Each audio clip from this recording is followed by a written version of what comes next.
한 10년 전에 그 빚으로 지은 집이라는 책이 나왔습니다. 자, 그 책의 저자는요, 이 아미르 수피라는 사람과 아티프 미안이라는 사람이었습니다. 그래서 그 책이 의미하는 것은요, 미국에 왜 집 때문에 힘든 사람이 저렇게 많이 생겼을까? 금융위기 이후에 미국에 나타난 그 상황들을 갖다가 아주 디테일하게 지적한 책이죠. 빚을 내서 집을 산 사람들이 경제 불황으로 집값이 하락하자 채무 불이행 사태로 내몰리고 집을 압류당해 길거리로 나앉게 되었다. 불황은 사람들이 빚을 너무 많이 내기 때문에 생긴다. 그렇게 주장한 책이죠. 그래서 그 책에 부채가 늘어나고 가계 소비가 줄고 이는 경기 침체로 이어지고 주택담보대출을 이용해 집을 살 때 자산 가격의 하락으로 인한 손실은 채무자가 져야 된다.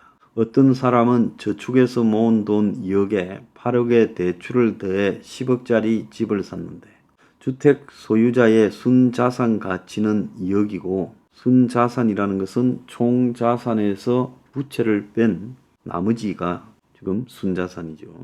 그래서 집값이 20% 하락하면 주택 소유자는 2억 손실을 입고 8억의 집을 팔면 주택 소유자는 그 돈을 모두 채권자에게 은행에게 지불해야 되죠. 왜? 8억에 샀으니까 8억의 빚을 냈으니까 집 한 돈 8억을 다 줘야 되죠.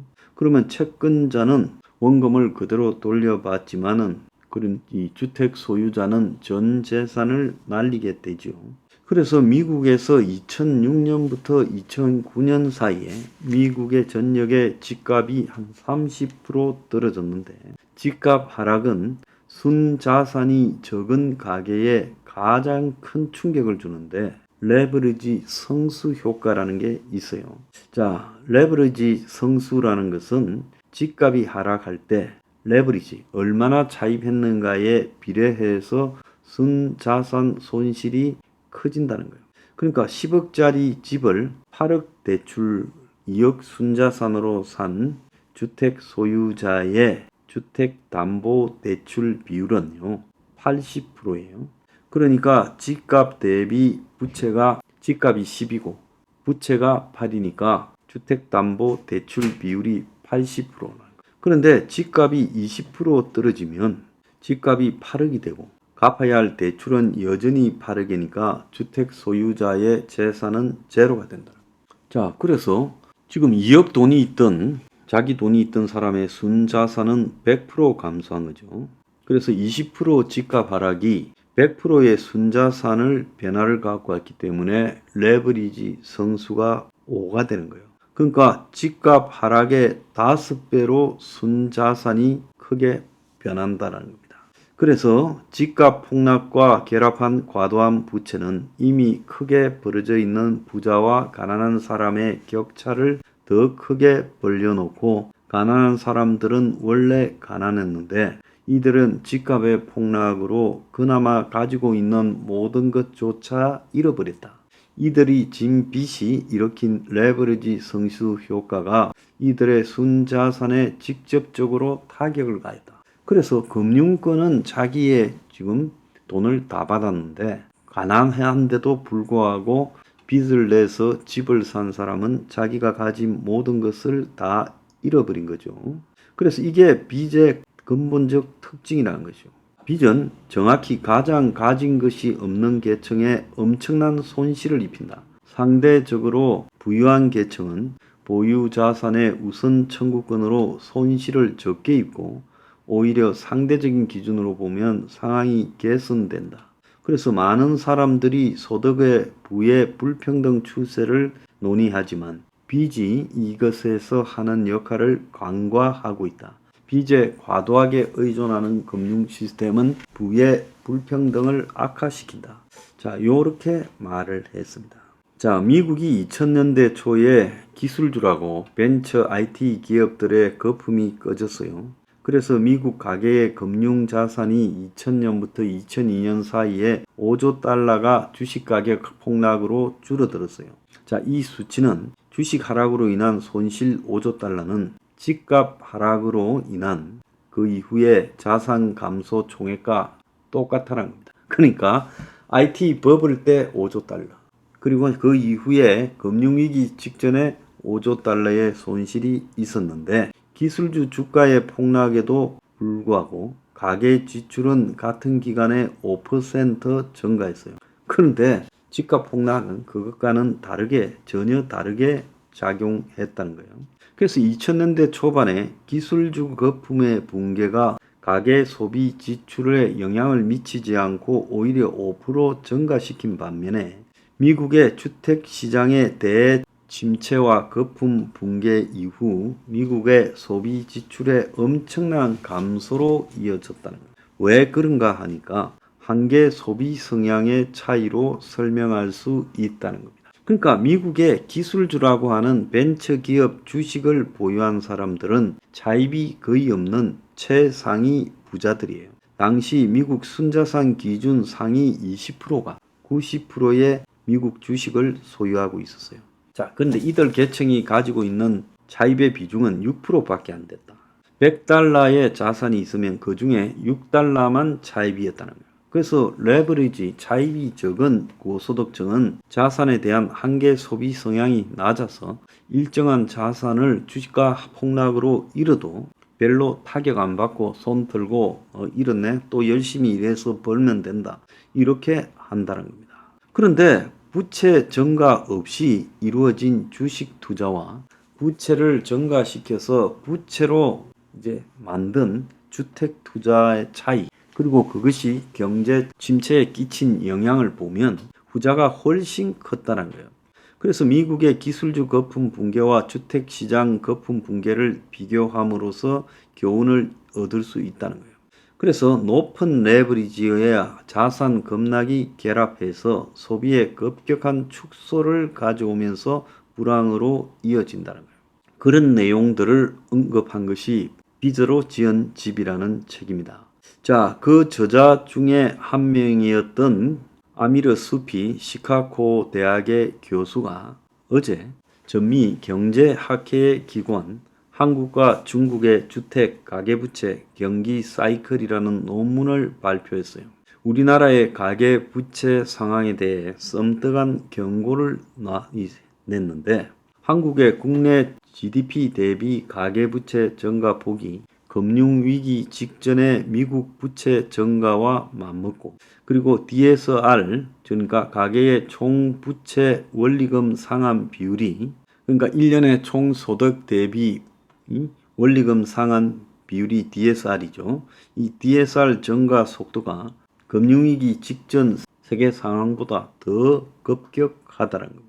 그래서 부채를 통한 부동산 거품 위험을 지적한 상기한 빚으로 지은 집의 공동 저자고, 이것이 한국에도 지금 미국의 금융위기의 심각성을 소개한 책으로서 공개되가 인기가 좀 있었는데, 이 사람의 논문에서 우리나라 주택시장 붐이 시작된 지난 2015년부터 2021년까지 GDP 대비 가계부채 비율이 증가한 폭이 23%나 늘어났고 중국도 비슷했다는 거예요. 그런데 이 23% 증가했다는 것은 6년 동안에 금융위기 발발 이전인 2001년부터 2007년까지 미국의 6년간의 가계부채 증가와 유사하다고 말을 하고 있어요. 그래서 이 미국의 2001년부터 2006년이 무분별한 대출을 기반으로 부동산 버블이 극에 달했던 시기인데, 결국은 부실 부동산 대출을 기초 자산으로 만들었던 각종 파생상품, MBS, ABS, CDO 이런 것들이 연쇄 손실이 일어나서 금융기관의 광범위한 파산과 경기 침체가 일어났다는 거예요. 현재 한국과 중국의 2015년부터 2021년까지 6년간 GDP 대비 가계부채 비율 증가 23%라는 것은 다른 나라를 압도하고 있는데, 프랑스 등 부채 비율이 큰 폭으로 높아진 국가 대비 2배 이상이다. 그러니까 얼마나 세면 이 프랑스보다도 2배 이상이나, 세계 평균 GDP 대비 부채 비율 증가가 6년간 10%도 훨씬 못 미쳤다는 거예요. 그래서 한국과 중국은 최근 몇 년간 데이터로 확인할 수 있는 다른 어느 국가보다 훨씬 큰 폭으로 부채가 증가했고, 한국의 경우는 부채 증가 규모와 함께 금리 인상도 시작되어 가계의 DSR도 다른 나라에 비해 독보적으로 높아지면서, 그러니까 총 수입 대비 갚아야 할 원리금 비율도 독보적으로 높아졌다는 거죠. 그래서 우리나라 DSR이 2022년 3분기에 14%로 2022년 비해 1.2% 올랐는데, 미국의 금융위기 터지기 직전에 글로벌 평균 2년간 DSR 상승폭이 0.8인데, 자, 그것보다 한국이 훨씬 높다는 거예요. 그러니까 금융위기 직전에 세계 DSR 2년간 상승률보다 한국의 최근 2년간 상승률이 훨씬 높다는 거예요. 그래서 수피 교수는 한국의 DSR은 과거 부채 급증 시기에 비해 갑작스럽고 큰 폭으로 치솟아서 호주에 이어 DSR이 2배로 높다. 그래서 가계 부채가 급증하고 나면 민간 소비 위축된 경기 침체가 오게 된다. 그래서 수피 교수는 2023년부터 2025년까지 한국의 3년간 성장률을 0.8로 이렇게 집계를 내고 있어요. 소비 둔화가 확실하다고 언급하고 있습니다. 이 분야의 전문가가 이야기하는 게 한국이 미국의 금융위기 직전과 아주 흡사하다. 그래서 주택에 대한 부채가 증가하는 것은 나중에 얼마나 큰 타격을 주는가, 이 서민들에게 주는가, 그런 부분에 대해서 지금 자각 좀 해라고 이런 논문을 발표했습니다.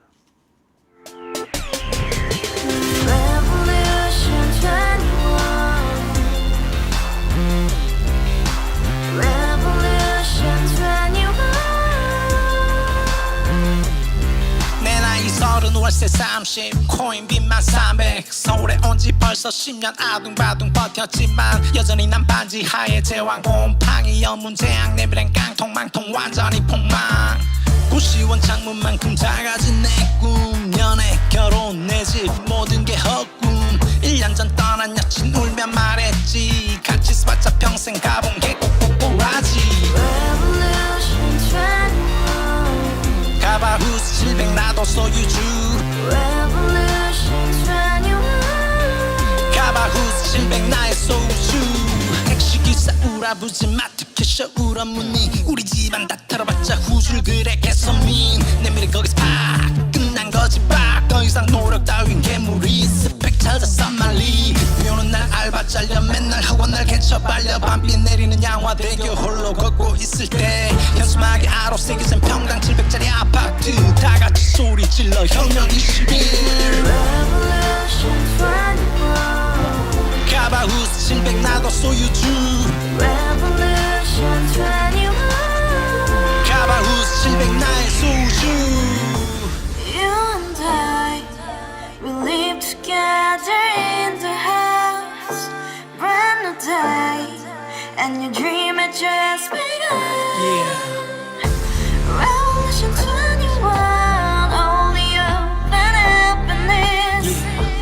너의 곁에 내가 영원히 함께. 지금까지 정치인들 입만 열면 찝찝찝 개소리 멍멍멍 쳤다 하면 뻥 잘난 부모 만나 잘난 학교 나오면 뭐 하나 우동살이 꽉 찬 대가리 깡통 소리 텅텅 저 푸른 초원위에 그림 같은 집을 짓고 평상 4,800